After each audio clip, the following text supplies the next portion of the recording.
नमस्कार दोस्तों, स्वागत है आपका हमारे चैनल में जहां हम आपको देते हैं करियर से जुड़ी हर छोटी बड़ी बात की जानकारी। Welcome back to our BMLT teaching series. आज हम सीखेंगे peripheral smear preparation and staining, जो एक बहुत ही इम्पॉर्टेंट हेमेटोलॉजी टेक्निक है ब्लड सेल को एग्जामाइन करने के लिए। हमारा उद्देश्य है कि बीएमएलटी के कंसेप्ट को आसान, साफ और एग्ज़ाम ओरिएंटेड बनाया जाए ताकि आप अच्छे मार्क्स ला सके और अपने करियर के लिए प्रैक्टिकल नॉलेज भी गेन कर सके। तो दोस्तों, चैनल को लाइक, शेयर और सब्सक्राइब ज़रूर करें, बेल आइकन दबाएं आने वाली क्लासेस के लिए। चलिए शुरू करते हैं हमारी जर्नी मेडिकल लेबोरेटरी टेक्नोलॉजी की ओर। Let's get started. सबसे पहले बात करते हैं व्हाट इज़ फेरिफेरल सीरम। फेरिफेरल सीरम एक पतला ब्लड का फिल्म होता है जो ग्लास स्लाइड पर बनाया जाता है। इसे स्टेन करके माइक्रोस्कोप में देखा जाता है ताकि आरबीसी, डब्ल्यूबीसी और प्लेटलेट्स का स्टडी किया जा सके। Then next is use of peripheral serum. First है identification of anaemia type. Anaemia के टाइप को पहचानने के लिए यूज होता है। Then detection of malaria parasite. Malaria parasite का पता लगाने के लिए यूज होता है। Then WBC morphology. WBC morphology और डिफरेंशियल ल्यूकीमिया काउंट करने में यूज होता है।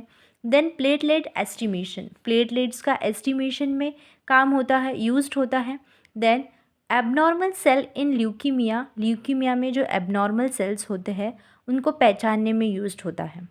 तो ये है यूजेस ऑफ फेरिफेरल सीरम। इस प्रकार फेरिफेरल सीमर एक सिंपल लेकिन इम्पॉर्टेंट टेस्ट है जो ब्लड डिसऑर्डर को डायग्नोस करने में हेल्प करता है। ओके, अब नेक्स्ट जो हम देखेंगे वो है material required.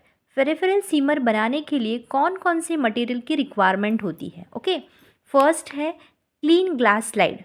Then blood sample, EDTA या फिर fresh capillary blood. Okay, then applicator stick या फिर माइक्रोपिपेट। देन स्टेन, जो भी लेमिश, गिमिश या फिर वाइट, इनमें से एक कोई स्टेन लगेगा। Okay, and then microscope. Okay, तो ये थे बेसिक मटेरियल जो एक अच्छा फेरिफेरल सीमर तैयार करने के लिए बहुत ज़्यादा ज़रूरी है। ओके, इन सारे मटेरियल से जो है सीमर प्रिपेयर किया जाता है। Then next is preparation of peripheral smear. अब हम सीखेंगे फेरिफेरल सीमर कैसे प्रिपेयर किया जाता है। मीन्स सारी चीज़ें हम स्टेप बाय स्टेप कवर करेंगे। ओके, सबसे पहले place a drop of blood on a clean slide near the one end. सबसे पहले एक क्लीन ग्लास स्लाइड के साइड पर एक ब्लड का छोटा ड्रॉप रखो। Okay, then take a spreader slide जो 35 टू 45 डिग्री एंगल पर हो। एक दूसरी स्लाइडर के रूप में लो और इसे 35 टू 45 डिग्री एंगल पर रखो। देन स्प्रेडर को पीछे खींचो। Okay, pull back the spreader. Spreader को पीछे खींचो ताकि वो ब्लड ड्रॉप को टच ना कर सके। ओके, इससे क्या होगा ना, वो टच नहीं होगा। Then next is allow the blood to spread along the edges. Blood को इवनली एजेस पर स्प्रेड होने दो। Then push the spreader smoothly forward to make a thin smear. फिर स्प्रेडर को स्मूथली और तेज़ी से आगे पुश कीजिए ताकि एक सीमर बन जाए। Okay, then smear should be tongue shaped with feather edge. Okay, smear tongue shaped का होना चाहिए जिसमें एक फेदर एज हो।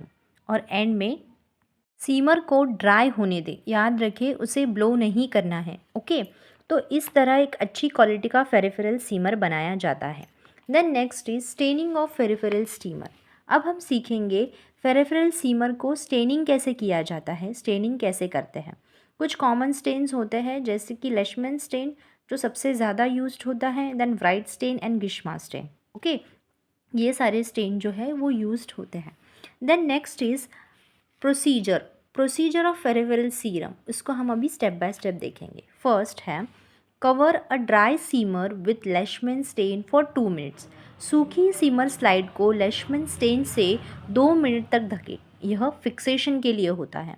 Then add double amount of buffer water pH 6.8 and mix gently. अब स्टेन पर एक अच्छा डबल अमाउंट में बफर वाटर 6.8 के pH में डालें और उसे हल्के से मिलाएं। Okay, then leave it for 7 to 10 minutes. Slide को 7 टू 10 मिनट्स के लिए ऐसे ही छोड़ दें। Okay, then next is then wash with the distilled water, wash with the distilled water, okay. Slide को डिस्टिल्ड वाटर से धोए और फिर उसे ड्राई होने दें। And then examine under the microscope oil immersion for WBC, slide को microscope से देखें, WBC मॉर्फोलॉजी देखने के लिए ऑयल इमर्जन का उपयोग करें, ओके। तो ये है लेशमैन स्टेन से फेरिफेरल सीमर की स्टेन करने की standard method, okay. Next is microscopic examination. Microscopic examination में हमें देखने मिलता है कि RBC यानी कि रेड ब्लड सेल्स, हमें RBC का साइज, शेप और एबनॉर्मलिटीज़ देखी जाती है माइक्रोस्कोपिक एग्जामिनेशन में।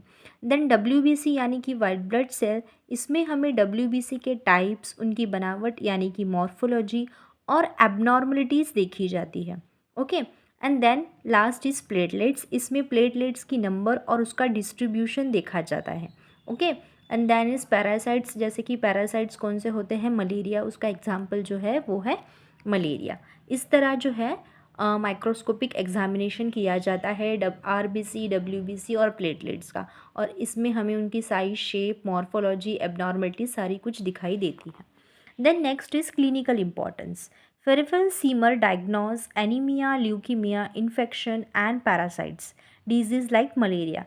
Peripheral semer help करता है anaemia, leukaemia, infection and parasite disease like malaria को डायग्नोस करने में, ओके। ये जो है डायग्नोस करने में हेल्प करता है, ठीक है।